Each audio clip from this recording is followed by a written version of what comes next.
હે ભાઈ, બીજા ધર્મમાં લોકો એના ભગવાનને હાથ ઊંચા કરીને યાદ કરે છે, માથું ઊંચું કરીને પ્રાર્થના કરે છે.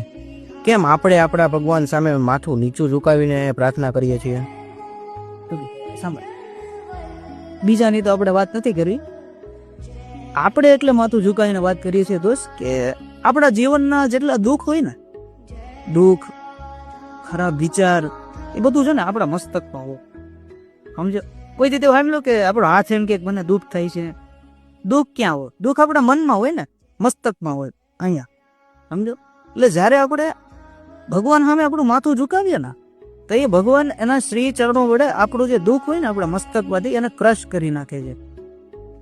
સમજો, તું જોજે, તું ગમે ત્યારે મંદિરે ગયો એટલે તારે તે ભગવાન સામે મસ્તક ઝુકાવ્યું હોય ને, ભલે થોડું ક્ષણભરિક તો ક્ષણભર, પણ તને છે ને આમ એકદમ આનંદની અનુભૂતિ થાય.